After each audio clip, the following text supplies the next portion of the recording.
Hello! In this video, I'm going to show you how to work with images inside of Canva. We've been asked to make an Instagram post. It's about a reopening advertising campaign they're doing. I'll show you how to find images, find free ones, find paid ones. How much are the paid ones? Am I allowed to use the free ones commercially? I'll show you how to filter them and replace them. And then we'll add a little bit of text. Nothing fancy, but all good designs start with great photos, so let's jump in. All right, let's get started by creating our Instagram square post any which way you can. Okay, and what we're gonna do is we're gonna bring in an image. So design, kind of general overview of things, templates and styles, we'll get into those. Most of your work though is done in this Elements tab. Okay, this Elements tab has things like shapes and graphics and images and loads of different stuff. They kind of squish them all into elements. Okay, so we're gonna break down those parts as we go through. So we're gonna start with, if you scroll down, so click on Elements. Okay, you wanna find the one that says Photos.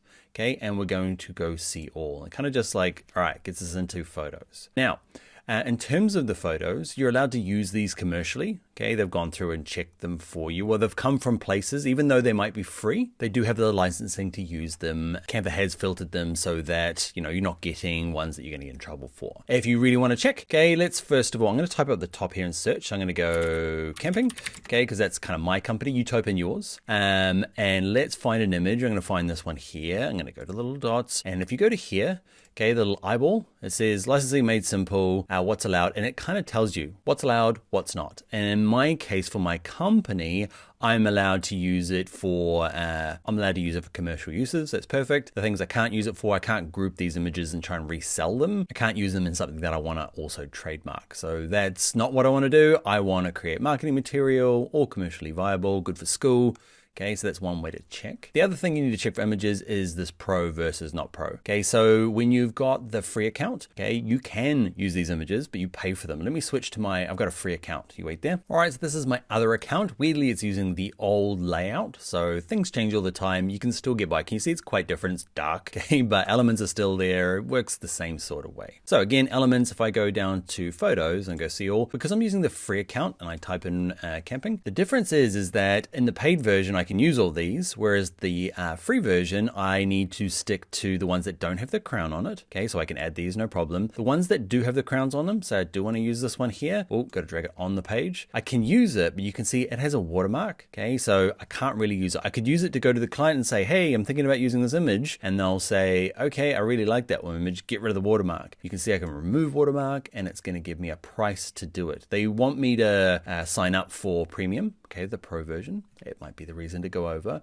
but you can also often purchase it, in this case for €1. Okay, so check how much it costs before you go and pitch it to the client, but know that you can use these pro features if you want to pay for them. Now, the other weird thing is the filtering. So if I'm in the free account, I go to filtering. Currently, these are my filters. But if I switch back to my pro one, I'm going to click my fingers. You ready?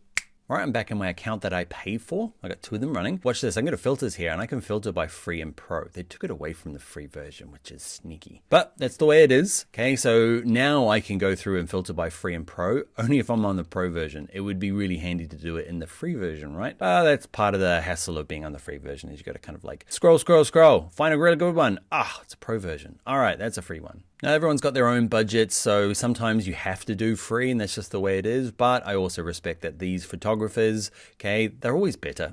The good ones, the pro ones are always nicer. I don't mind paying for them. I'm looking for clients that can pay for them. Up to you. Everyone's different. Okay, regardless of free or paid, these filters are useful. I want quite a dark background because I want to then put text over the top of it. So we'll go through some of these basic filtering. I want to pick a color. I like picking these dark ones. Okay, and then to close it down, weirdly, you click on that again. That's a bit strange, okay? But you can see it's picked dark camping ones. There's a lot more, obviously, dark camping ones because it's camping. But let's say that I'm doing camping and my brand could really use to match other things on the page, kind of an orange one. Okay, so I can close that down again and look at that. It cuts camping down to orange flavored tints.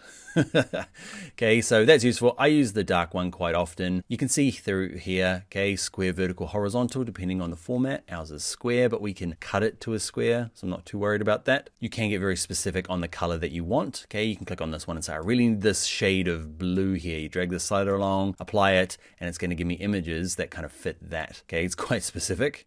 It's done a pretty good job. Okay, actually, no, it hasn't. There's not a lot of campsites or camping that has that color in it. So I'm gonna go back to my dark one. So you type in yours. If you're a tattoo studio or a garden center, type in that along the top there. Okay, find one that you like, either free or pro. I'm going to use, quite like this one. You can either click and drag it out. That's what I tend to do, or you can just click it once and it appears on the page. We won't go through all the image features here. We'll go through the basics. You can flip it. Okay, I'm going to flip it horizontal. Rotating it's done down here. Can you see the little double arrow here? Click and rotate it. If you have something you like and you want to replace it, okay, what you can do is you can over here find something else, click, hold, and just drag it over the top of the image and it will switch it out. I'm going to hit undo to go backwards because I liked my original one. The undo key is this big button up here. You'll see though, that's one of the shortcuts that you use the most. Command Z on a Mac or Control Z on a PC. You can go forward and back, forward and back. Okay, I use the undo all the time. A couple of things before we go. Images, you can actually right click it and say set as the background image, and it kind of just squishes it into the background. And it will do that sometimes on its own. I can't make it do it when I want it, but sometimes it does it. And what you can do is you can right click it and say detach from the background. So right clicks plays a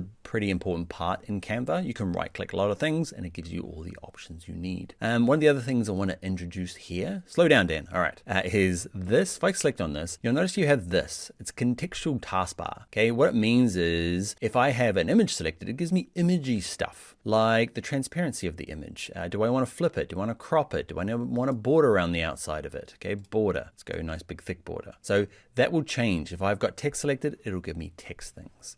The one thing that I find quite useful though is see this little double arrow. Okay, I'm the see all guy. I want all the nerdy stuff. So with the image selected, if I click on this, it gives me lots and lots of stuff. You can kind of scroll in here. You can see there's my border, my transparency. It's just in a bigger box. Do I like it that way? I prefer it in this bigger way. It is up to you. It'll default back. Watch this. Click off, click back on, and it goes back to this small version. Okay, I'm forever popping that out. And what you'll find is, look, I can go to adjust, and we'll go through adjusting images a little bit later on. Okay, but I can go to Magic Studio, filters. Oh, look, kind of Instagram style filters. We won't go through them all here, but I guess I just want to introduce this here where you can click on something, it can be anything. You get the basics along the top and you can go into the full mode over here, and then I can close it down with that cross. So what I want to do is actually, before we go, is tidy it up. I want to get rid of the border weight down to 0. Okay, I want to adjust the rotation, and you're like, you can pretty much drag it around, okay, and get it back to 0. Okay, but let's say that it's tricky. You can go to the little flyout menu here to see all, scroll down to the bottom, there's position, and you'll see the nerdy way of doing it. Look, advanced. Rotation is advanced, but I can set it to 0. Lots of the time, everything you need along the top there. For anything a bit more detailed, click on the see all. Goes away if you have nothing selected. All right, one last thing I want to do is I'm going to kind of grab it up here. I'm going to drag this side, the bottom right hand corner, that'll scale it. Okay, and I'm going to drag it to the edge. Don't worry if yours doesn't fit right, we'll crop it all in the next video. But have something like this, and I want to add some text down the bottom here. Okay, we'll do text properly later on as well, but for the moment, you can see text is here. Click on it. I'm going to click add text box. All I'm going to do is double click on it, and I'm going to type in, you can do this with me, reopening.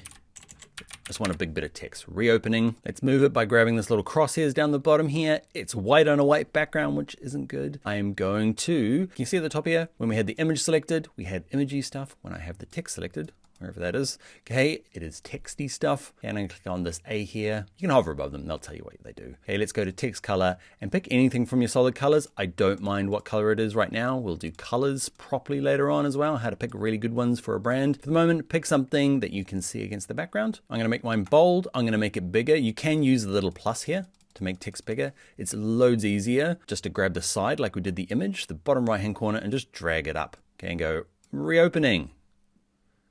Again, we'll cover text properly. I just want to get something on the page. All right, one last thing that I forgot to mention after I finished the video, I'm back. If you've got an image already on the page, we looked at how to check the licensing of something in the Elements panel. Something that's already on the page, just right click it and go down to info. And you're looking for this eyeball, oh sorry, the eye. Okay, click on that and it's going to tell me I get to use it commercially and I get to use it for my social media. You will find everything in Canva comes with that kind of default level. Okay, it's only when you get into some stranger use cases where you might have to dive in and check a little bit more about the licensing. Okay, but generally everything you find in Canva you can use for your job, for your school, for your personal projects, for your business. But again, I'm not a lawyer. Actually, not again, I didn't say it, but I'm not a lawyer. Double check the fine print, have it checked by a lawyer if you think you need to. But normally everything you find in Canva, or at least find the Elements panel, will be something that you get to use. All right, that's it. I will see you in the next video.